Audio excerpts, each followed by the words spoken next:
Dr. Abhijit Das sir to extend a green welcome to our esteemed guest.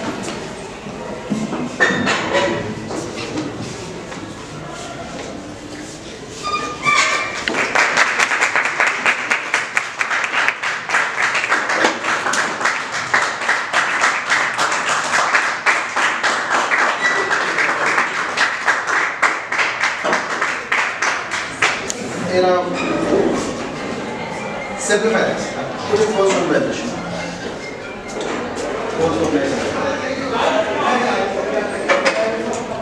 Let's simplify things. You all know that there is a huge difference between college and corporate. What is being taught in college is never preached in corporate. And what is been implied in corporate, that is the real time. Let me give you example. अगर repo rate 25 basis point increase होता है तो corporate apply कर लेते हैं, लेकिन हम लोग अभी भी रेपो रेट की definitions पढ़ते हैं. The rate at which central bank rates for short bank for shorter duration. And my point is that if somehow the student sitting here, जो यहाँ बच्चे बैठे हुए हैं, किसी तरीके से इस गैप को रिड्यूस कर दो तो आपकी प्लेसमेंट हो जाएगी. ऐसा नहीं? बात समझिए. अगर आपको कॉर्पोरेट में जाना है या अपना कोई काम स्टार्ट करना है, how can you reduce this gap with already settle up?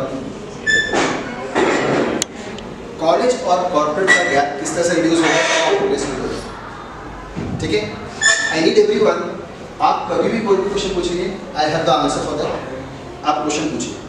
ठीक है ना? दिमाग में एक कॉन्सेप्ट होता है कि वर्ल्ड का पिछले 10 साल के अंदर सबसे बड़ा डेवलपमेंट क्या हुआ, जिसके अंदर जॉब्स है, और आने वाले 10 साल तक जॉब्स किस फील्ड में. ठीक है? The answer is that, the answer is the major jobs in the world is related to fintech. ठीक है? fintech के अलावा कहीं भी जॉब नहीं. fintech का मतलब होता है it is related to fin and tech. Right to understand? अब पहले मैं आपके दिमाग से कुछ डाउट क्लियर करता हूँ.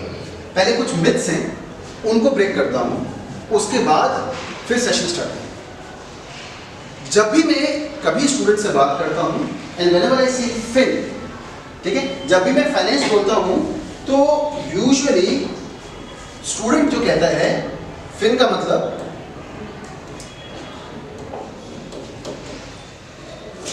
फाइनेंस का मतलब, वो समहाउ रिलेट करता है अकाउंटिंग से. वो कहता है फाइनेंस का मतलब somehow it is related with accounting. The answer is big no. Finance का मतलब अकाउंटिंग नहीं. ठीक है सर, इसको आप प्रूफ करते चलिए. मैं प्रूफ करता हूँ कि मैं साइंस स्टूडेंट हूँ. I did my MBA in finance and never studied accounting. आप में से कोई भी स्टूडेंट MBA करने जाएगा, उसका अकाउंटिंग है बेस या नहीं है. आपने देखा इंडिया के अंदर जितने भी आयंस हैं, टॉप 10 जो टॉप 10 है या टॉप 3 मान के चलिए, उसमें 80% दे आर इंजीनियर्स, और उनका कोई अकाउंटिंग बेस नहीं.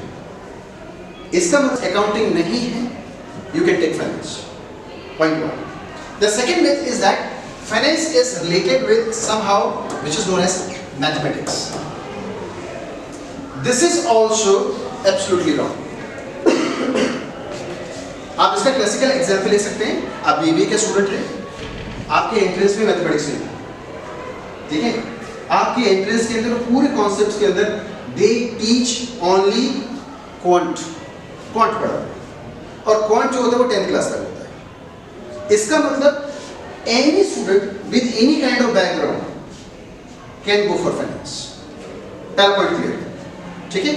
अब वर्ल्ड के अंदर फाइनेंस के क्या डोमेन्स हैं? ठीक है? हम दो तरह से एनालिसिस करते हैं. एक एनालिसिस करते हैं बॉटम अप अप्रोच, एक होती है top down analysis. Bottom up approach क्या होती है कि जैसे आपको छोटे 99% फैमिलीज बॉटम अप अप्रोच करो। कैसे कि भाई मेरे पास 10th क्लास में ये है, फिर मेरे 11th में ये स्ट्रीम होनी चाहिए, 12th में मैं यहाँ से ऐसा करूँगा, ग्रेजुएशन यहाँ से करूँगा, मास्टर्स यहाँ करूँगा, फिर जॉब वहाँ दूँगा। लेकिन 1% लोग वो होते हैं जो कि बहुत समझदार होते हैं, वो टॉप डाउन से करते हैं। What do you mean by top down? आपको इस पोस्ट पर जाना है तो उससे नीचे कैसे आना? अगर उससे नीचे आने का तरीका ये है, उससे नीचे आने का तरीका ये है, और आपने वो प्लान कर रखा है, then your journey is I say accomplished. तो मैं आपको टॉप डाउन एनालिसिस करके देखूँ। आप ये सोचो कि ग्रेजुएशन करने के बाद मुझे वहाँ जॉब मिलेगी, लेकिन अगर आपको यही पता हो कि उस जॉब के लिए ये रिक्वायरमेंट है तो मेरे लिए आसान है। ऐसे मेक इट सच बहुत सिंपल कर दो, और किसी को टैग नहीं डालेंगे कि ये it is related to this, it is related to that, को टैग नहीं डालेंगे, it is generic session. Now जब भी फाइनेंस कहते हैं तो वर्ल्ड के अंदर 3 डोमेन खुल जाते हैं। 3 domain, one is accounting, the second is investment banking, and third is risk management.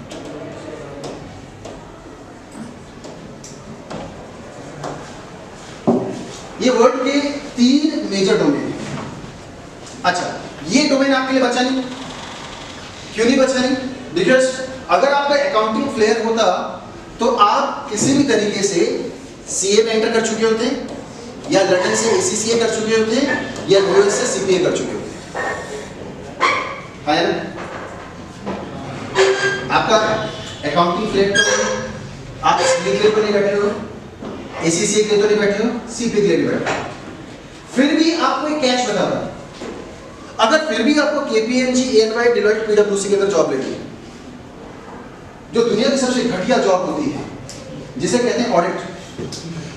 ठीक है, जब आप ग्रेजुएट हो गए और मान लो पहले आपके कॉलेज के अंदर केपीएमजी आती है, तो आपको ऑडिट का पैकेज देती है, 3-3.5 लाख का पैकेज देती है, इन हैंड बहुत कुछ कम आता है। तो जो उसके अंदर अगर आपको देना और आपका अकाउंटिंग फेयर नहीं है, तो आपको क्या करना है कि अकाउंटिंग के 2 सर्टिफिकेट क्लियर करने हैं। पूरे वर्ल्ड के अंदर कोई भी income statement, balance sheet, cash flow बनती कैसे है? समझ के कुछ करो, बहुत सिंपल तरीके से। वर्ल्ड में कोई भी income statement, balance sheet, cash flow बनती कैसे? कोई ना कोई तरीका तो होगा। उस तरीके को वर्ल्ड में 2 तरीके से डिफाइन कर रखा है। एक तरीका है, इसको कहते हैं IFRS, and others is known as US GAAP. Sir, what is IFRS? That is called International Financial Reporting Standard. And what is US GAAP? It is called Generally Accepted Accounting Principle by US. आप ये certificate कर लो, कोई graduation हो, आप ये certificate complete कर लो, आपको KPMG, EY, Deloitte, पीडब्ल्यूसी एक बार मिला। किसके लिए? ऑडिट के लिए। This is clear. अगर आपको ये नहीं किया और किसी तरह से आप केपीएमजी, EY या बिग 4 में चले गए, तो सबसे पहले आपको बोलेगी गाइस, क्योंकि हमारा डिवीजन इंटरनेशनल है, तो आपको ये सर्टिफिकेट करने ही पड़ेंगे। Is this clear? तो वो सबसे पहले आपको रिकमेंड करेगी कि आप सीपीए करो, या वो बोलेगी कि भाई एसआईटी सर्टिफिकेट लेकर के। Is this clear? ना एक बहुत बड़ा ड्रॉबैक आया। एआई के फायदे आए, एआई का नुकसान आया। एआई के फायदे बहुत आए, नुकसान बहुत बड़ा आया सीए फर्म में। जो चार्टर्ड अकाउंटेंट अपनी बहुत ताकत समझते थे income statement, balance sheet, cash flows, उन income statement, balance sheet, cash flow को बनाने के लिए सेकंड लगती है एआई टूल। इसका मतलब पिछले 5 से 10 साल से सीए के अंदर डाउनफॉल आ रहा है, और ये वाला डिवीजन बढ़ता जा रहा है, investment banking and risk management. Is this clear? तो मैं सेशन को रिवर्स करता हूं, मैं कोशिश करता हूं आपको वहां लेके चलने के लिए जहां से करियर है। आप सबसे पहले ये देखने की कोशिश करो कि वर्ल्ड के टॉप करियर्स कौन से। अच्छा, मैं फाइनेंस को क्या मानता हूँ? Like science. इंडिया के अंदर एक प्रॉब्लम है, उसको बीए इको करते हैं, वर्ल्ड के अंदर इको इज साइंस। ठीक है, अब आप जैसे ही साइंस की बात करते हैं तो आपको एक बात समझ में आता होगा, यहाँ कोई साइंस का स्टूडेंट है, that person can take any time commerce और humanities, the reverse is not true. As well as अगर कोई यहाँ फाइनेंस का स्टूडेंट है, that person can any time take HR, marketing, कभी भी कर सकता है, but reverse is not true. मतलब ऐसा नहीं हो सकता किसी मार्केटिंग वाले बंदे को आप बोलो कि आप फाइनेंस उठा लो, नहीं होता। ठीक है, so let me take you, मैं आपको लेके चलता हूँ कि वर्ल्ड में जॉब्स कैसे आते हैं, अगर आपको वो समझ में आएगा।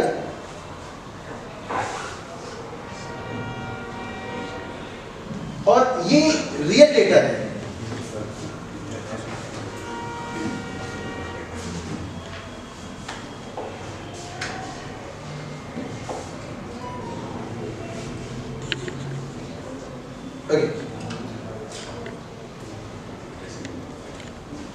सीएफए का ये कहीं से भी सीएफए प्रमोट नहीं कर रहा, वो कह रहा है अगर जॉब्स आएंगी ये सीएफए के इंस्टीट्यूट। अच्छा, बाय द वे सीएफए और एफआरएम के स्टूडेंट को ना कभी भी रिकमेंडेशन करने की जरूरत नहीं पड़ती है।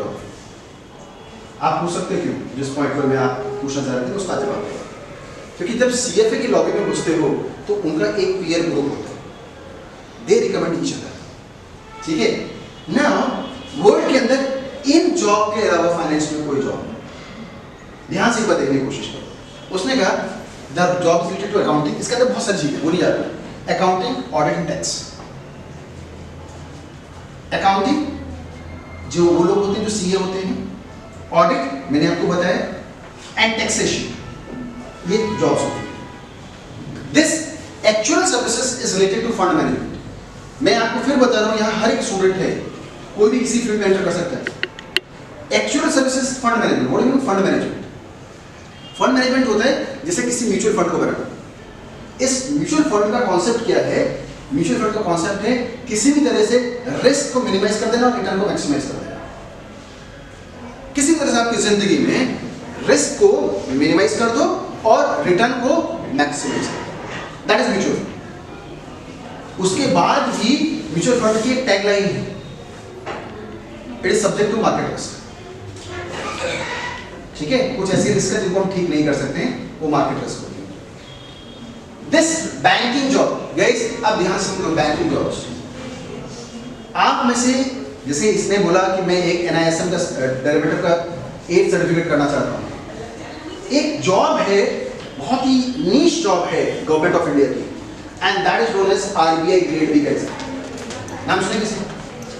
आरबीआई ग्रेड बी, बैंक भी सुना है, बैंक से ऊपर होता है आरबीआई ग्रेड बी। इस आरबीआई ग्रेड बी के एग्जाम के लिए आपका डेरिवेटिव्स पढ़ना जरूरी है, पूरा एक पेपर डेरिवेटिव है। और डेरिवेटिव का मतलब डी बाई डी एक्स नहीं होता है। मैथमेटिक्स में प्लीज बैठ जाइए, आप लेट हैं। पूरा सर्टिफिकेट एक रिस्क मैनेजमेंट का होता है, यानी अगर आरबीआई ग्रेड बी में आपका सिलेक्शन चाहिए, आपको आप ना चाहते हुए भी आपको डेरिवेटिव पढ़ना पड़ेगा। सर ये डेरिवेटिव क्या है? यही वो एक एग्जाम है जिससे सुखदेव बना। सुखदेव का BFI curriculum, bachelor of financial investment analysis, पूरे 5th सेमेस्टर के अंदर फाइनेंशियल डेरिवेटिव्स के ऊपर बेस्ड है।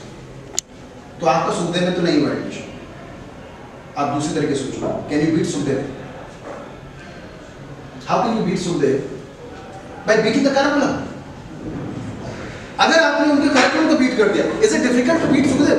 अरे सुखदेव को करिकुलम छोड़ना है, मैं बताऊं सुखदेव बना कैसे। आप अगर उनके करिकुलम को बीट कर दो, डेरिवेटिव्स को बीट कर दो, ठीक है, तो आपका प्लेसमेंट आ जाएगा। ठीक है, now just try to see, banking के अंदर there are an number of jobs.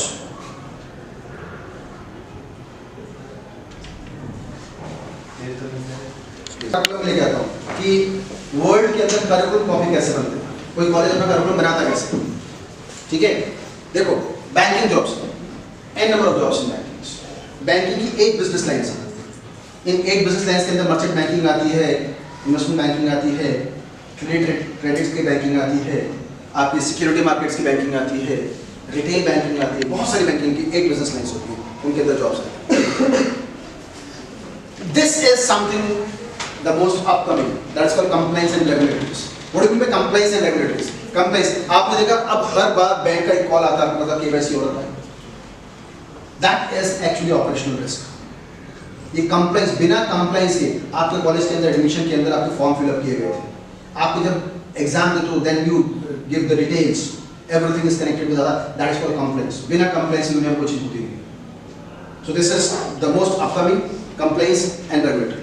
Now this is something which is मजेदार चीज, दैट्स कॉल्ड कॉर्पोरेट फाइनेंस।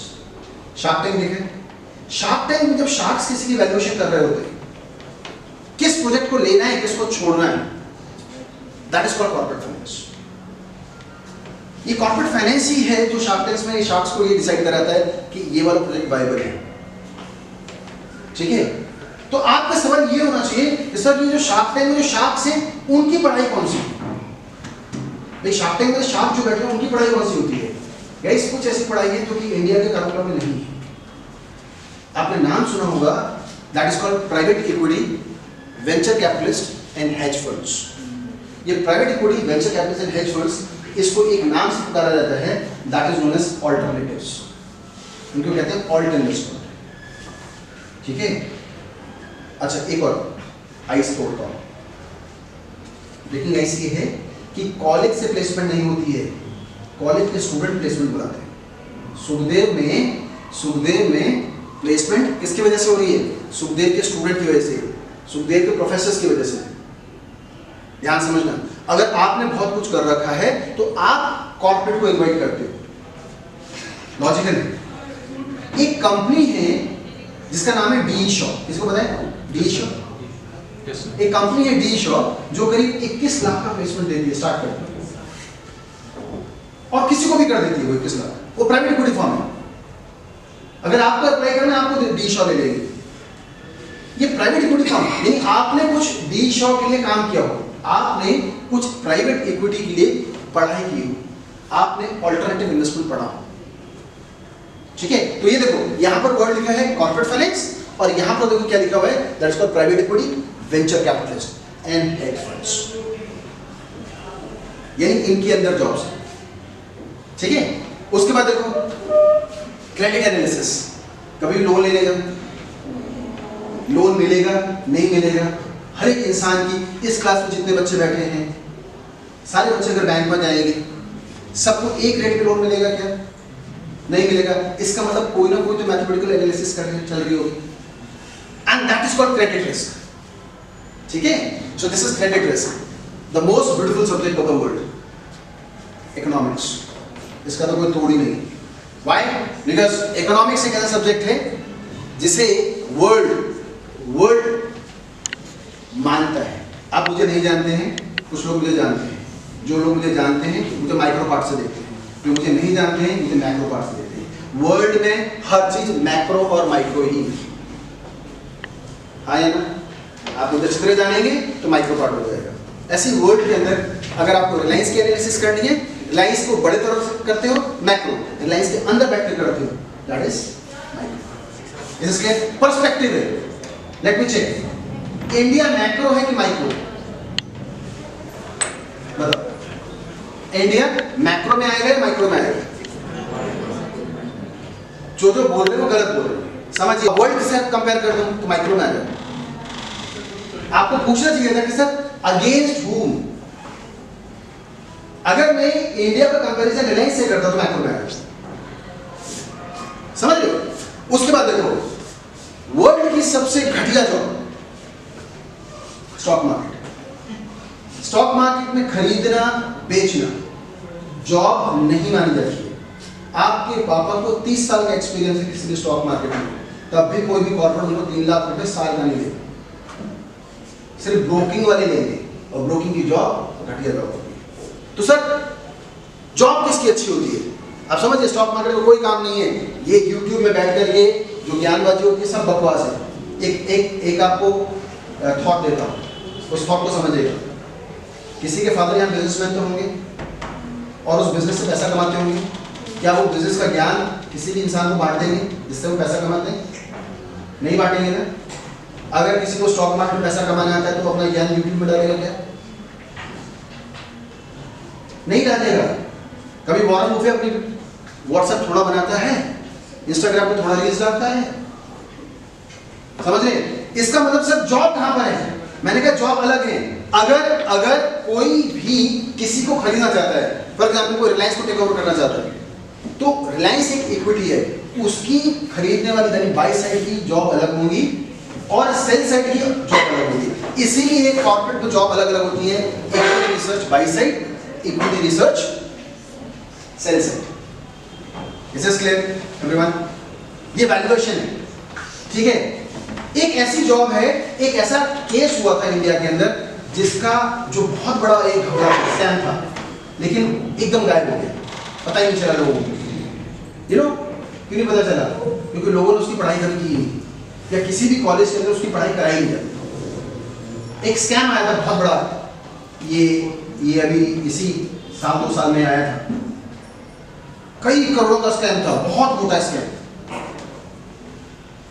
किसी एक पार्टी को बहुत मोटा पैसा मिल गया था, and that is known as electoral bond, and that is known as fixed income.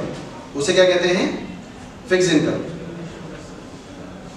Guys, किसी भी कॉलेज के अंदर फिक्स्ड इनकम नहीं पढ़ाई, और इसकी भी जॉब 2 साइड। जब ये बॉन्ड मार्केट इंडिया में आ जाएगा ना, पूरे इंडिया के साथ जॉब खा जाएगा, क्योंकि कोई भी वैल्यूएशन कंपनी की, कोई भी वैल्यूएशन कंपनी फिक्स इनकम के अलावा नहीं होती है। सो देखो यहाँ जॉब अलग से लिखी है, fix income research by side, fix income research sell side. ठीक है, आप सिर्फ इन वर्ड को ध्यान रखिए, और उसके बाद नीचे देखिए, these are what you call the अंत ऑफ फाइनेंस। फाइनेंस का एंड क्या है? A person who knows everything of finance, इसका मतलब that is a fund manager और पोर्टफोलियो मैनेजर। तो हमने क्या क्या वर्ड पढ़े? इक्विटी, फिक्स्ड इनकम, ऑल्टरनेटिव या कुछ भी, तो उसने कहा पोर्टफोलियो किसका? ऑल्टरनेटिव। पोर्टफोलियो किसका? इक्विटी का। पोर्टफोलियो किसका? फिक्स्ड इनकम का। पोर्टफोलियो किसका? मल्टीपल। मैं टॉप डाउन एनालिसिस कर रहा हूं guys. What do you mean top down? मैं आपको बता रहा हूं, अगर आपको यहां जॉब लेनी है तो अब नीचे कैसे आएगा? ये समझ में आ रहा है? ये जॉब समझ में आ रहा है? अब इससे नीचे आता है, इससे नीचे आया कैसे? तो गाइस, वर्ल्ड की सबसे ओल्डेस्ट ऑर्गेनाइजेशन फाइनेंस की है सीएफए। 1947 की में, 1947 जब हमारा देश आजाद हुआ था, तब सीएफए चल रहा था यूएस में, और इतनी एक्लेम्ड ऑर्गेनाइजेशन है कि वर्ल्ड की जो टॉप यूनिवर्सिटीज हैं वो अपना करिकुलम डायरेक्टली कहां से कॉपी करती हैं? सीएफए। इंडिया में कितनी है? 35 ऑर्गेनाइजेशन, यानी 35 institute. Let me show you, ये 35 इंस्टीट्यूट कौन से हैं? These are what you call the 35 universities of India, जिन्होंने अपना करिकुलम स्टेट में कॉपी कर लिया। देखो, आईपी यूनिवर्सिटी करिकुलम नहीं बनाता है। आईपी यूनिवर्सिटी कोई फाइनेंस से थोड़ा है। आईपी यूनिवर्सिटी ने फाइनेंस की कॉपी किया होगा, कुछ टीम रखी होगी, उन्होंने बनाया होगा। मैं कह रहा हूं कॉपी करिकुलम कहां से होता है? तो आप देखो, सिर्फ 2 ऐसी यूनिवर्सिटीज हैं, इसमें से एक लेटेस्ट अभी हुई है जो सिर्फ अंडरग्रेड में फाइनेंस पढ़ाता है, जिसमें सुखदेव ने भी सीएफए का करिकुलम कॉपी नहीं किया, सिर्फ 70% कॉपी, वो भी लेवल 1। उससे वो इतनी एक्लेम हो गई है। यानी यहां पर कोई भी बैठा हुआ स्टूडेंट अगर सीएफए लेवल 1 कर लेता है इन द फाइनल ईयर, तो उसकी प्लेसमेंट सर्टेन हो जाती है। कैसे होती है? जो मैंने ऊपर साइड दिखाई है। अब ये देखो, सिर्फ नाम देखो, जितने भी आपको नाम सुने होंगे ये प्रॉपर यूनिवर्सिटीज के नाम देखो। One is for FLAME, then Goa institute of management, then I M Ahmedabad, then I M Amritsar, I M Bangalore, I M Calcutta, I M Kashipur, Kozhikode, Lucknow, I M Mumbai, Nagpur, Jaipur, Ranchi, Rohtak, Sambalpur, Shillong, Sirmaur, Indian institute of Tiruchirappalli, Vizag, I M Indore, then institute of financial international management, IMI, Somaiya, Krea, national institute of bank management, NISM। ठीक है, NISM भी नहीं करता। और undergrad में अभी बिल्कुल latest add हुई ओपी जिंदल। देखो यहाँ पे लिखा है that is called bachelor of commerce honours in capital market, which is copied from CFA का। एंड फाइनली जब नीचे आओगे तो आपको मिलेगी दिल्ली यूनिवर्सिटी। दिल्ली यूनिवर्सिटी कौन सी? FMS, faculty of management studies. ठीक है, एंड देन जेवियर संस्कृत। ये 35 है ऑर्गेनाइजेशन जिन्होंने अपना करिकुलम कहां से कॉपी किया? सीएफए से। इसका मतलब यहां पर कोई स्टूडेंट सीएफए कर सकता है। ये बात तो पहला पॉइंट क्लियर है कि फाइनेंस के लिए कोई भी बैकग्राउंड की जरूरत नहीं है। किसी को मैथमेटिक्स है नहीं है वो कर सकता है। ठीक है, पॉइंट 1। अगर आपको फाइनेंस में जाना है और आपने सीएफए का कर्रिकुलम कॉपी किया है तो सीएफए में ऐसा क्या पढ़ा देते हैं जिसे वर्ल्ड के अंदर सबसे बड़ा मान लिया? तो गाइस सीएफए के अंदर 10 सब्जेक्ट पढ़ाते हैं और ये वो 10 सब्जेक्ट वही हैं जो आपने अभी जॉब्स देखी थी, जो आपने अपनी जॉब्स देखी थी ना, ये वही 10 सब्जेक्ट हैं। सीएफए के 3 लेवल हैं, that is called level 1, level 2, level 3। अब आप देखो ये वही लेवल 1 के सब्जेक्ट हैं। Guys the first is known as quant. कोई बता सकता है क्वांट है क्या? Tell me what is quant? Hand raise करें, डायरेक्टली ना बोलो। हाँ जी, क्वांट क्या होता है?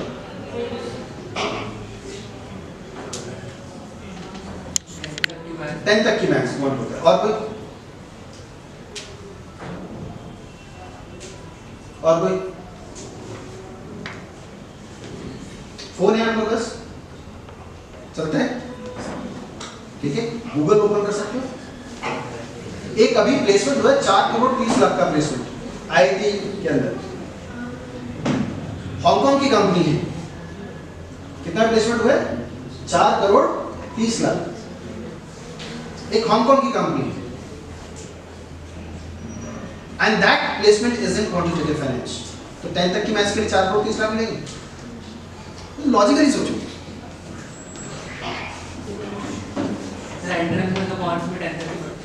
अरे ये क्वांट वो नहीं है भाई, ये वो क्वांट नहीं है जो मैं पढ़ रहा हूं। इस क्वांट को पढ़े बिना ना तो सीए हो सकती, ना सीएफए हो सकती, ना एफआरएम हो सकती, ना एक्चुअल साइंस हो सकती, ना आईएम हो सकती, ना कोई भी बीकॉम हो सकती, ना तुम्हारी बीबीए हो सकती, बिना क्वांट पढ़े। This is called quantitative finance. Guys यही तो बेसिक टूल है मशीन लर्निंग का, आर्टिफिशियल इंटेलिजेंस का, डीप लर्निंग का। आपको मेरी बात समझ में आ रही है? इसके 2 ही आंसर हैं, हाँ या ना। अगला सवाल कितनी समझ में आ रही है? आपने कहा सर 60% समझ में आ रही है, यानी 40% नहीं आ रही है, हाँ या ना?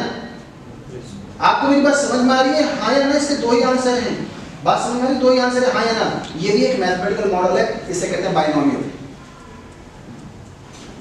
किसी भी चीज का mathematical model is known as econometrics. बच्चों मेरी बात को समझ लो, आज रियलाइज कर लो। हाँ जी मैडम, आज रियलाइज कर लो। एमबीए पढ़ाता हूँ, एमबीए फाइनेंस पढ़ाता हूँ, हालत इतनी खराब है 10-10 लाख रुपए 15-15 लाख रुपए बच्चे लगाते हैं एमबीए फाइनेंस के अंदर और 3 लाख की प्लेसमेंट हुई। और अगर आप ये सोच रहे हो कि आपकी बीबीए से प्लेसमेंट आएगी,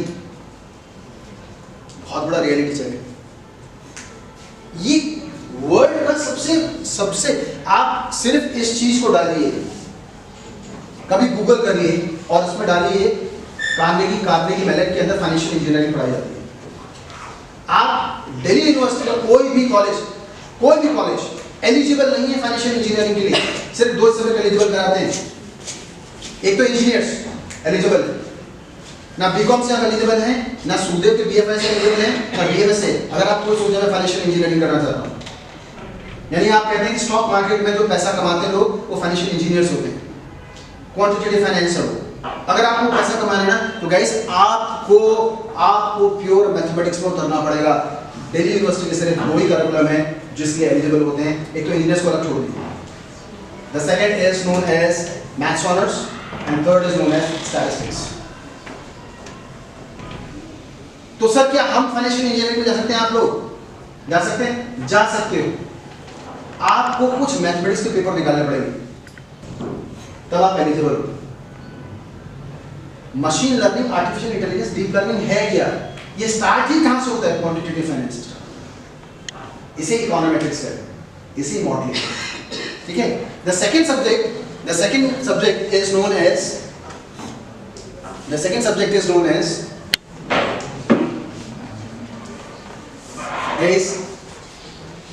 कॉर्पोरेट इश्यूज। ये कॉर्पोरेट इश्यूज ही कॉर्पोरेट फाइनेंस। ये देखो वहां पर जॉब थी कॉर्पोरेट फाइनेंस, ये corporate issues. Equity buy side, equity sell side, fixed income buy side, fixed income sell से। इस इक्विटी को बचाया कैसे जाए, इस इक्विटी को बचाया कैसे जाए? The most important subject that's called derivatives. ये है डेरिवेटिव्स। बिना डेरिवेटिव का मतलब ही रिस्क मैनेजमेंट है। डेरिवेटिव का मतलब dy/dx नहीं। इस डेरिवेटिव से ही इक्विटी को बचाया जाता है, यानी इक्विटी का defined part is called derivative. बात समझ आ रही है? समझ आ रही है? And this is alternative. Private equity, venture capitalist, hedge funds, इन सबको इकट्ठा करो तो फिर पोर्टफोलियो बनता है। और इतना कुछ करने के बाद आप किसी कंपनी को बर्बाद कर सकते हो। किसी कंपनी को बर्बाद करने के लिए क्या होता है? इनसाइडर आता है ना, इन सबको बर्बाद कर सकते हो किसी कंपनी को। उस बर्बाद करने से बचाने के लिए आपको एथिकल होना पड़ता है, एथिक्स पढ़ाया जाता है। यही 10 सब्जेक्ट है जो लेवल 2 में पढ़ाए जाते हैं और यही 10 सब्जेक्ट है लेवल 3 में पढ़ाए जाते हैं। और यही सब्जेक्ट अगर आपको कनाडा जाना है, आपको यूएस जाना है, आपको सीएफए लेवल 1 करना है, it is acclaimed world wide. आप चाहते हो कि सर मैं इसको करना चाहता हूं, कर लो। बट इस क्लास में किसी ने फाइनेंस नहीं पढ़ा हुआ, मैं नहीं मानता किसी ने फाइनेंस पढ़ा हुआ। अगर किसी ने फाइनेंस नहीं पढ़ा और आप डायरेक्टली सीएफए में जाते हो, फेल हो गए, $1200 की फीस बर्बाद जाएगी। क्यों? सीएफए जो एग्जाम देता है ना, सीएफए जो एग्जाम देता है वो हर एक पार्ट में बहुत डिटेल में जाता है, हर एक पार्ट में बहुत डिटेल में जाता है।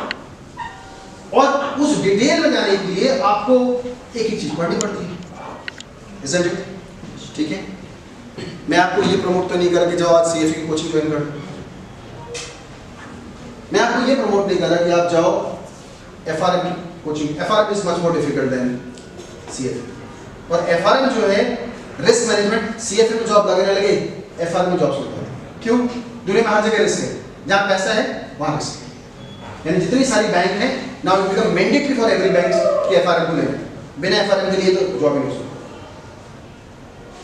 Now the point is that, नीचे आता है। पहला पॉइंट मैंने आपको बताया कि जॉब इस तरह से मिलती है। दूसरा बताया कि ये जॉब जो है एक्चुअली किसी करिकुलम से कॉपी नहीं। अब तीसरा पॉइंट आता है जिसके लिए मुझे यहाँ इन्वाइट किया गया। इन्वाइट ये किया गया है कि मेरे आपके जो वाइस चेयरमैन है जिंदल साहब, अनिरुद्ध साहब, मुझसे बातचीत हुई एंड ही कॉल्ड मी। इसलिए हमारा विजन यह है कि हम इस कॉलेज के अंदर बहुत सारे कॉर्पोरेट्स बनाना चाहते हैं, so that the student get placed. समझिएगा बिल्कुल। अब स्टूडेंट को प्लेस कराना है तो किस तरह से प्लेस करें? मैंने कहा सर कॉर्पोरेट आएगा नहीं। अगर आपने बता दिया बीबीए कर रखा है और बीबीए करना तो देयर है हेल नंबर ऑफ इंस्टीट्यूशंस जहां से बीबीए चल रही है, ठप्पा तो लग रहा है ग्रेजुएट और कॉर्पोरेट थोड़ा लेगा। कॉर्पोरेट के लिए क्या है? कॉर्पोरेट का अभी क्या कहता है? आपने कॉरेस्पॉन्डेंस से कर रखा, सीएफए निकाल दो, कॉर्पोरेट ले ले। आपको वो गैप रिड्यूस करना है। Then we are in that discussion कि सर किस तरह से इस गैप को रिड्यूस करें। तो आई प्रपोज कि सर एक काम करो, 3 महीने का कुछ ऐसा करिकुलम इनके करिकुलम में डिजाइन करो, कुछ ऐसा डिजाइन करो जिसके अंदर कॉलेज के अंदर इनको पढ़ाया जाए और वो सुखदेव के करिकुलम को बीट कर दे। क्या कोई भी स्टूडेंट यहाँ बीट कर सकता है? कोई बीट कर सकता है। उनके करिकुलम के अंदर 3 महीने के अंदर सुखदेव के करिकुलम को बीट कर दो। सर सुखदेव के अंदर क्या पढ़ाता है? Let me show you. अब सुखदेव का करिकुलम देखो,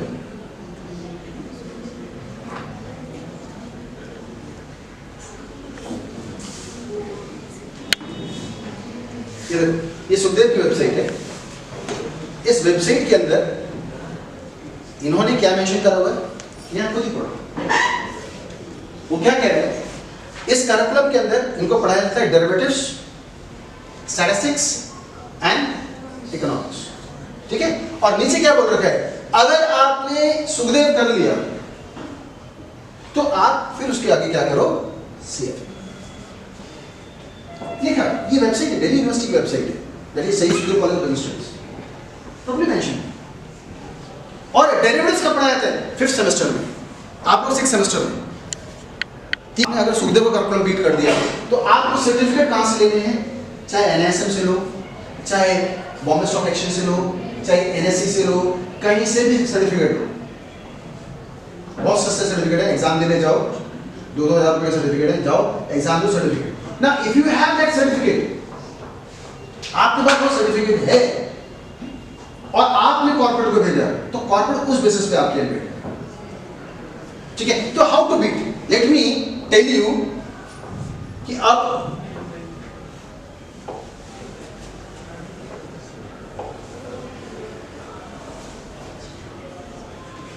सुखदेव के कॉर्पोरेट को बीट कैसे करें, ठीक है। आपने नेशनल स्टॉक एक्सचेंज का नाम सुना होगा, सुना है, सुना है किसी नेशनल स्टॉक एक्सचेंज? सर ये क्या है? एक बॉडी है, नेशनल स्टॉक एक्सचेंज एक बॉडी है जो बहुत तरह से सर्टिफिकेट कर रहा है। ये नेशनल स्टॉक एक्सचेंज की 52 सर्टिफिकेशंस, मेरी बात को ध्यान से सुनना, और अगर ये बात समझ में आ गई ना तो बहुत इंपॉर्टेंट पार्ट है। और कोई क्रॉस सेलिंग नहीं, कोई प्रोडक्ट नहीं बेचा जा रहा है। आपका जो बॉस है ऑर्गेनाइजेशन की, वो आपके लिए इनिशिएटिव ले, आपका सिर्फ इंटेंट होना चाहिए। अगर आपका इंटेंट पॉजिटिव है ना तो ये खेल हो जाएगा। और आप 3 महीने के अंदर कॉर्पोरेट के अंदर लोगों को इनवाइट करना स्टार्ट कर दो, यार हमारे यहाँ से प्लेसमेंट, ठीक है। मैं एनएससी लिख रहा हूँ, आप इसके आगे बीएससी लिख लीजिएगा, एनआईएसएम लिख लीजिएगा, कुछ भी लिख लीजिएगा, लेकिन वो ऑर्गेनाइजेशन कैसी होनी चाहिए? एक्रीडेटेड, उस पर ठप्पा लगा होना चाहिए, किसी मान्यता होनी चाहिए उसकी, जो वर्ल्ड वाइड आपको एक, आपने कोई एमबी की तैयारी कर रहा हो, कैट की तैयारी कर रहा हो, आपके कैट की परसेंटाइल के बाद भी अगला पार्ट प्रोफाइलिंग का आता है, पता है? तुरंत प्रोफाइलिंग का आता है कि आपके प्रोफाइल में क्या है, उसके अंदर भी सर्टिफिकेट का। अब समझिए, नेशनल स्टॉक एक्सचेंज 52 सर्टिफिकेट कराता है, इन 52 को नहीं करना, और एक सर्टिफिकेट की वैलिडिटी 3 साल से 5 साल एक्सपायर कर जाता है। मैं वो सर्टिफिकेट बता रहा हूं जिसकी वैलिडिटी लाइफ टाइम है, जिसे एक बार कर लिया, करने की जरूरत नहीं, ठीक है। और सर्टिफिकेट किसका है? डेरिवेटिव का। तो पहला सर्टिफिकेट है that is known as derivative beginners model.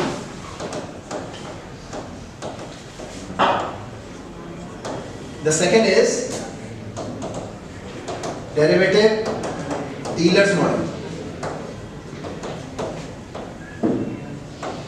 Third is option trading strategy model. And the fourth is option trading advanced model. ध्यान दीजिए, ये ऐसे सर्टिफिकेट हैं जिसके 3 प्रोफिशिएंसीज हैं। 3 प्रोफिशिएंसी का मतलब, पहला बिगिनर, बीच के 2 सर्टिफिकेट इंटरमीडिएट, और तीसरा एडवांस। उसने कहा अगर आपने पहले 3 सर्टिफिकेट क्लियर कर लिए तो वो नेशनल स्टॉक एक्सचेंज आपको एक सर्टिफिकेट अपनी तरफ से फ्री देगा। वो बोलेगा आप इस सब्जेक्ट के अंदर प्रो हो गए, ठीक है जी। और जैसे ही आपने ये चौथा वाला कर लिया तो आपको नेशनल स्टॉक एक्सचेंज एक और सर्टिफिकेट फ्री देगा कि आप इस सब्जेक्ट के अंदर चैंपियन हो। यानी आप सीए पढ़ लो, सीएफए पढ़ लो, एक्चुअल पढ़ लो, कुछ पढ़ लो, अपने सारे डेरिवेटिव्स खत्म कर, डेरिवेटिव्स अंत, ये वो है। और कितने सर्टिफिकेट मिलेंगे? 6, मात्र 3 महीने। सर इसको करने के बाद क्या हम एनएसएम निकाल? अरे भाई समझो, अगर आपको मारुति कार चलानी आती है, हुंडई में चला लो, आप कॉन्सेप्ट बेस्ड लर्निंग जा रहे हो, आप कोई भी निकालो, एनआईएसएम निकालो, बॉम्बे स्टॉक एक्सचेंज निकालो, किसी से भी निकालो। तो सर ये इनकी पढ़ाई कैसे करनी? सवाल ये, पढ़ाई कैसे करनी? ये डेरिवेटिव सर्टिफिकेट पढ़ाई कैसे करनी? मैंने कहा डेरिवेटिव की आप जब सर्टिफिकेट में एनरोल होगे तो वो अपनी किताब देगा। आज एक व्हाट्सएप ग्रुप बना दो, मैं तुम्हारे को फ्री में देता हूँ, उस किताब को मत पढ़ो। एनएससी आपका क्राइटेरिया ही नहीं है, आप समझिए। I am not promoting any organisation, what I am saying, आपका क्राइटेरिया क्या है? You have to study either from CFA curriculum और एफआरएम करिकुलम। सीएफए और एफआरएम की किताबें खरीदो और उससे डेरिवेटिव्स खत्म करो। अगर आप सीएफए की खरीदते हो, सीएफए लेवल 1 लेवल 2 दोनों की खरीदनी पड़ेगी, तब जाकर ये डेरिवेटिव खत्म होगा। और अगर आपने एफआरएम लेवल 1 खरीदी तो उसे खत्म होगा। समझ रहे हो? तो आपका एक स्टेप अगला बन गया। कैसा बन गया कि सर्टिफिकेट के through now you are entering into American masters. अब आप किस में एंटर कर रहे हो? American masters. और अमेरिकन मास्टर्स को क्लियर करने में अगले 3 महीने यानी 6 महीने के अंदर तुम्हारा एफआरएम लेवल 1 या सीएफए लेवल 1। क्योंकि जब आप डेरिवेटिव करते हो तो मैंने क्या बताया, डेरिवेटिव किसका सब प्रोडक्ट है? इक्विटी का। यानी इक्विटी ये है, उसका डिफाइंड प्रोडक्ट इज डेरिवेटिव। ये जैसे ये डेरिवेटिव है, ये इक्विटी। इसका मतलब यहां बैठा हुआ कोई भी स्टूडेंट इक्विटी का कोई भी सर्टिफिकेट कर देगा। मेरी बात समझ आ रही है? It is that simple. Sir equity हो गया, डेरिवेटिव हो गया, तो अगला स्टेप क्या होगा सर? Fundamental analysis. अब अगला सर्टिफिकेट फंडामेंटल का करेंगे। कैसी फंडामेंटल क्लियर होता है? The next certificate is known as portfolio management. And जैसे पोर्टफोलियो खत्म हो जाता है then enter into wealth management. अगर आपके ये सर्टिफिकेट लग गए मात्र 6 महीने या साल भर में, आपको ये तो पता चल जाएगा कि किस कंपनी में जॉब है। और अगर कुछ भी नहीं है तो आपको ये समझ में आएगा स्टॉक मार्केट में खेलना है कि नहीं खेलना। जो स्टॉक मार्केट में यहाँ बैठे हुए एनालिस्ट बनते हैं अपने आप, उन्हें एक्चुअली स्टॉक मार्केट कैसे मिलता है? क्योंकि स्टॉक मार्केट अब टेक्निकल एनालिसिस से नहीं चलता है। दुनिया की सबसे घटिया पढ़ाई चार्ट्स पे, और स्टॉक मार्केट बिल्कुल भी नहीं चलता है फंडामेंटल एनालिसिस से। जैसे आप income statement, balance sheet, cash flow करते हैं। सर स्टॉक मार्केट चलता है कैसे? स्टॉक मार्केट चलता है क्वांटिटेटिव फाइनेंस। बिकॉज मुझे ये बताओ, मैं सिर्फ आपको प्रूव करने के लिए बता रहा हूँ। प्रूव करने के लिए मैं यहाँ खड़ा हूँ और मैंने यहाँ पर आके रोक दिया। सुनिएगा मेरी बात, प्रूव करो। मैं यहाँ खड़ा हूँ, मैं यहाँ पर आकर के रोक गया। मुझे बताओ मेरा अगला मूव क्या है? मैं कहाँ जाऊँ? इधर आया, मैं इधर आया। इसका मतलब पूरा stock market is based on random walk, not psychology. Random walk का मतलब होता है, इसका random movement. It is a probability, and probability randomise होती है। कुछ भी होती है और कुछ भी होती है। लॉजिकली बताओ, मान लो ये लड़का है, इस लड़के ने 10th क्लास तक 99% स्कोर किया, हर क्लास में 99 स्कोर किया, और 11th में इसका 60% आया।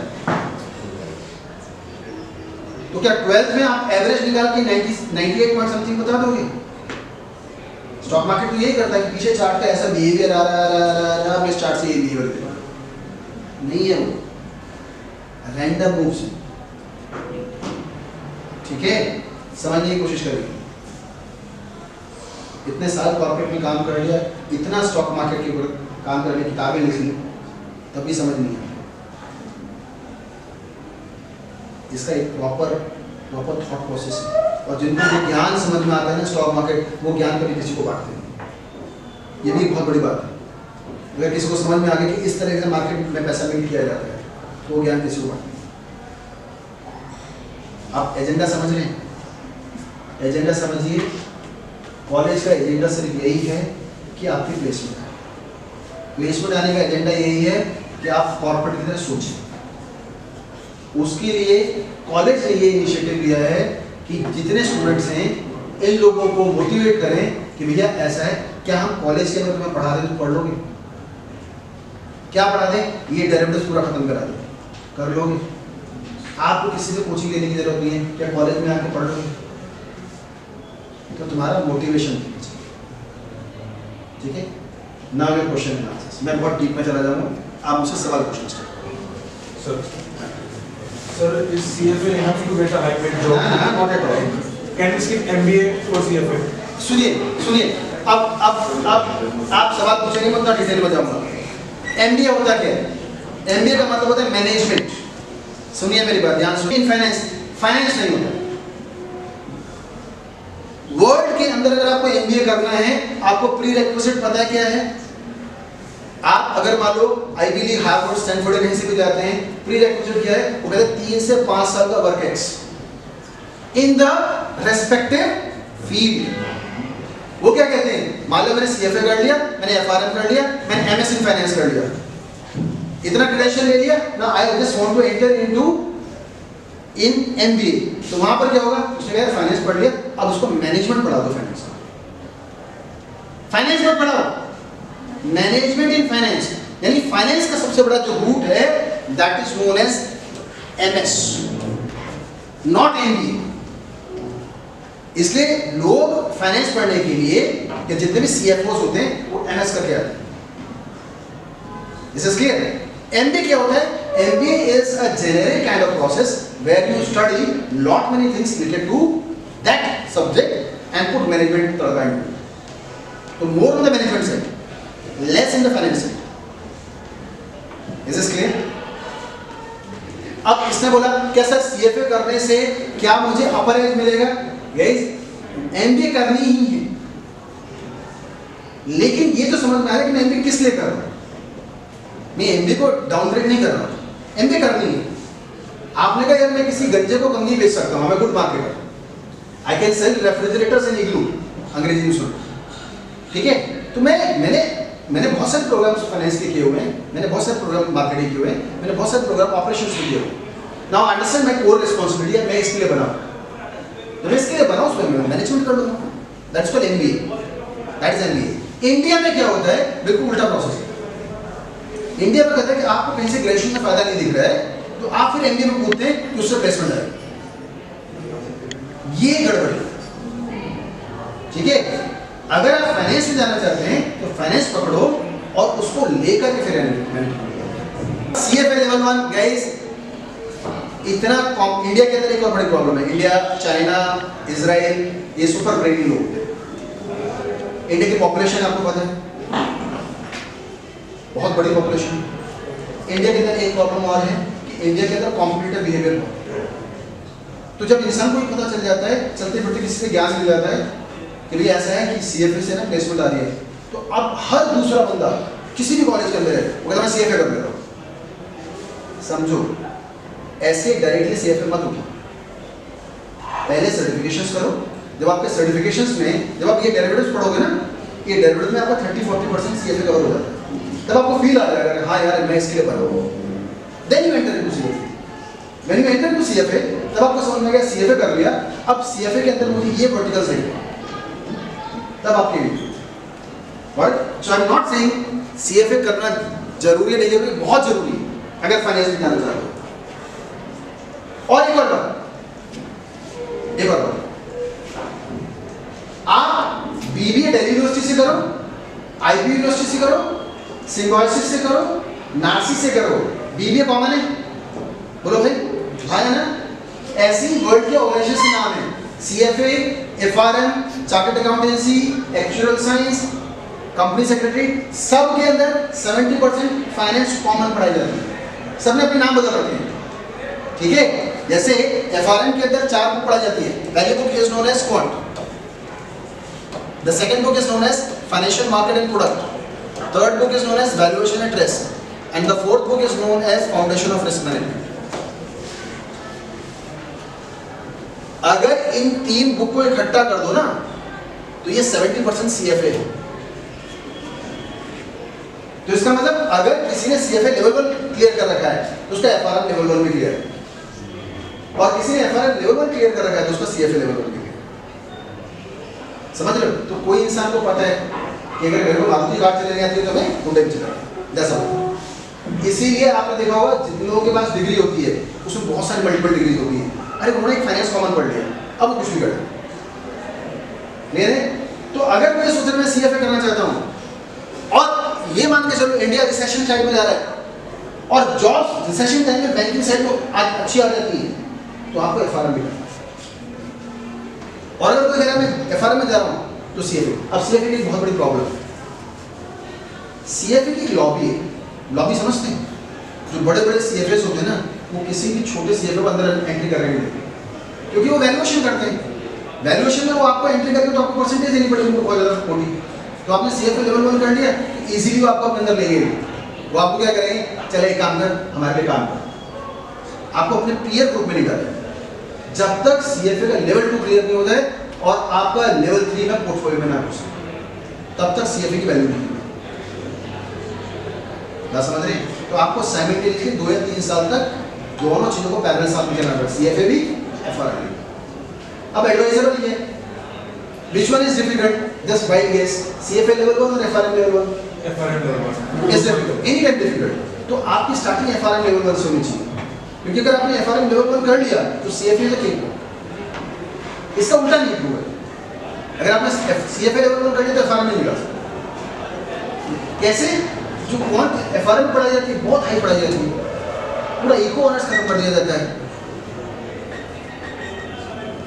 अब आप कहोगे सर हमने तो कभी पढ़ी नहीं, मैं तो ट्रेनर हूँ, मैंने तो सबसे ज़्यादा FRM CFA पढ़ा है इंडिया में, इतना पढ़ा दिया, सबसे one of the oldest math faculties में, तो मैंने तो इतने ह्यूमैनिटीज स्टूडेंट्स को पढ़ा दिया और उनसे अच्छा स्कोर करा दिया, तो कोई बड़ी बात नहीं। अगेन आई सेइंग, मैं अपना कुछ नहीं बेच रहा, मैं आपसे क्या कह रहा हूँ, आप ना CFA करो ना FRM करो, पहले डेरिवेटिव्स करो और सुखदेव के कारकों को भी करो, आपको वो समझ में आ जाएगा तो आपको और बहुत सारी चीज वर्टिकल समझ में आ जाएगी। अच्छा, बाय द वे, यहाँ बैठा हुआ स्टूडेंट कहते हैं सर मैं तो मार्केटिंग के लिए बना, दैट इज सपोज, तब भी भाई ये फाइनेंस का सर्टिफिकेशन आपको हेल्प करेगा, कहीं भी चले जाओ मार्केटिंग में, तब भी क्या आएगा, पैसा। पैसा मार्केटिंग के बाद भी पैसा कमाओगे ना, तब भी आपको ये फाइनेंस का सर्टिफिकेट हेल्प करेगा। Is this clear? Answer clear? और कोई सवाल? MBA का साथ CFA ना करो, तो मैनेज नहीं कर पाऊंगा। कर ही नहीं पाओगे, कर ही नहीं पाओगे। MBA का मतलब होता है आपका 8 घंटे नॉन स्टॉप पढ़ाई करना। सर पहले CFA करो, फिर एक्सपीरियंस लेके फिर MBA करो, बात नहीं। ये चॉइस है, इसके ऊपर डिस्कशन बाद में करेंगे, पहले से मतलब हायर पैकेज किस एक्सपीरियंस मिलता है? एक और बात है, मैं अगर CFA हूं और वो भी CFA, पैकेज CFA से नहीं मिलता है, पैकेज मिलता है आपकी स्किल्स के ऊपर, आप कॉर्पोरेट को किस तरीके से परस्यू कर सकते हो।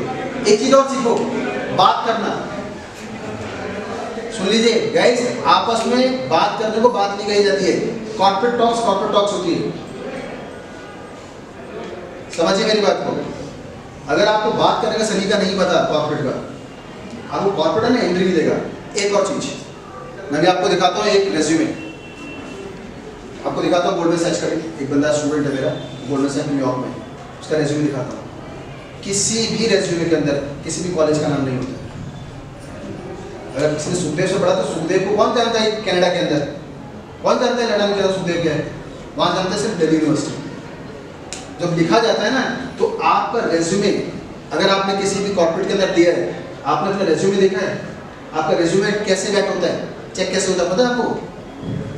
पता है NLP जानते हो क्या होता है, नेचुरल लैंग्वेज प्रोसेस जानते क्या होता है? अब आपका रेज्यूमे HR नहीं देखता है, अब आपका रेज्यूमे मशीन लर्निंग के थ्रू जाता है, और आपने क्रेडेंशियल्स निकाले हुए, आपने डाला हुआ कि मैंने छोटी क्लासेस में ये वाली रेस जीती थी, मैंने डिबेट किया था, मैं यहाँ सोसाइटी में था। मशीन लर्निंग नहीं मानती किसी भी चीज को, अब वो नल एंड वाइड हो गए। आपने कहा मैंने सोसाइटी रन करता हूँ, मैंने सोसाइटी के लिए काम किया, मैं डांसर हूँ, सिंगर हूँ, कुछ नहीं मानता। मशीन कहती है फाइनेंस में काम किया है, फाइनेंस के क्रेडेंशियल्स होने चाहिए, वो काम हो। Is this clear? एक रेज्यूमे दिखाऊंगा आपको फील आ जाएगा। उस रेज्यूमे के अंदर सिर्फ पॉइंट्स लिखे हुए क्या काम किया, यहाँ तक ये भी नहीं लिखा हुआ कि आपने क्या क्रेडेंशियल्स लिए। और मैं आपको दिखाऊंगा BMS का स्टूडेंट, आपको क्रेडेंशियल्स दिखा दूंगा और पैकेज दिखा दूंगा 2.5 करोड़। आपको फील करना पड़ेगा गाइस। और यहाँ कोई भी स्टूडेंट ऐसा नहीं है जो नहीं कर सकता, मैं बार बार ये कह रहा हूँ, सिर्फ इंटेंट होना चाहिए। अगर आपका इंटेंट है, आज जाग गया ना, तो आप सीख जाओगे। मैं अपनी बात कह सकता हूँ, मेरा इंटेंट बहुत लेट था, हमारे टाइम पर तो कोई नॉलेज नहीं थी, मैंने तो बहुत लेट स्टार्ट किया। तुम तो अभी 19-20 साल के बच्चे कुछ भी कर सकते हो, बट नहीं करोगे तो ये फॉर श्योर है तुम्हें कोई भी कॉर्पोरेट नहीं मिलेगा। ठीक है, किसी और का कोई सवाल पूछिए।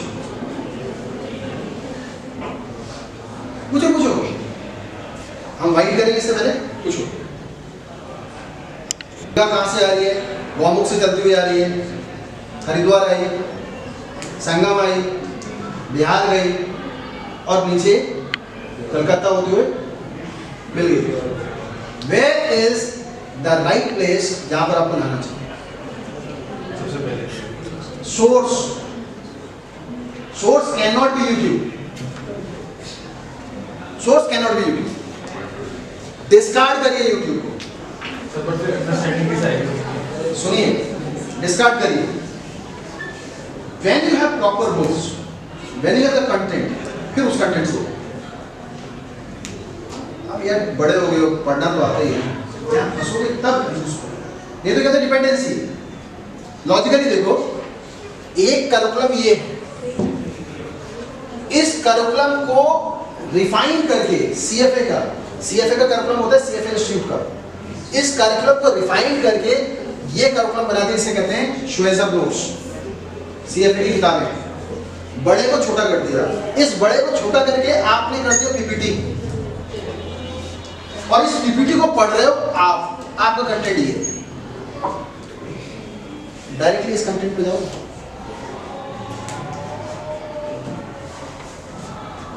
आप सोचो ना, डायरेक्ट कंटेंट मिल रहा है, उसको रिड्यूस करो, ये पढ़ने की कोशिश करो, आपको मजा आ रहा है, अरे मेन कंटेंट को छोड़ दिए। बट हाँ, एनीवे, ठीक है, so you can have my number,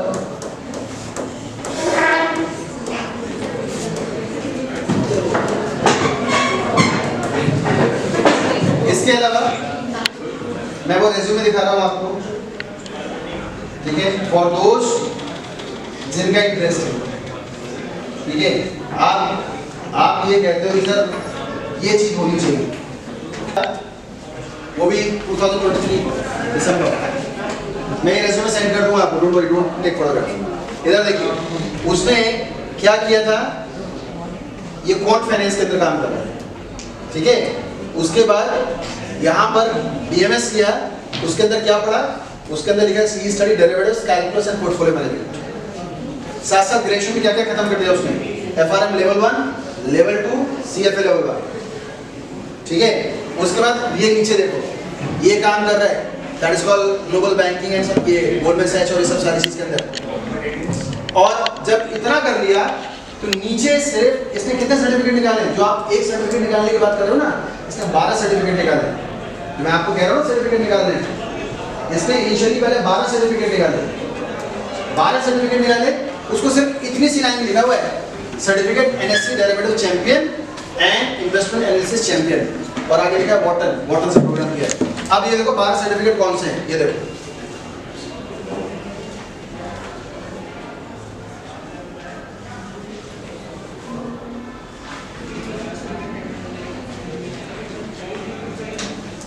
ये दिख रहे हैं, अरे ये देखो 12 सर्टिफिकेट है, दिस इज ऑल डेरिवेटिव के, this is derivative market dealer,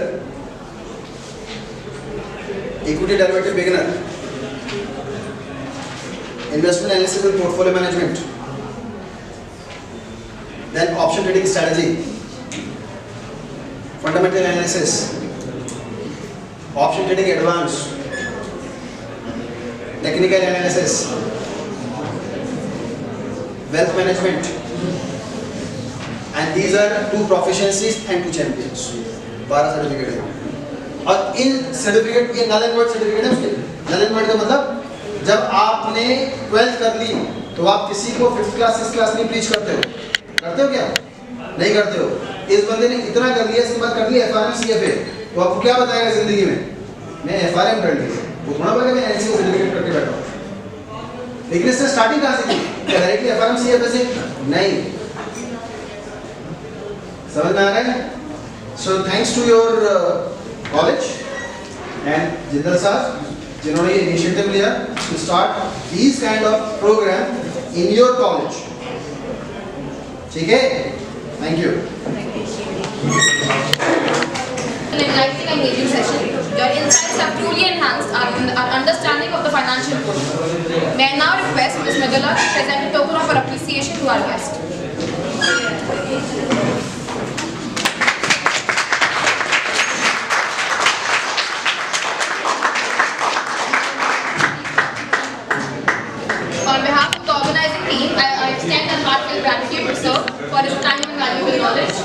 A big thank you to our dedicated team for their efforts and to our wonderful audience for their enthusiasm and participation. Let's continue to foster our financial knowledge.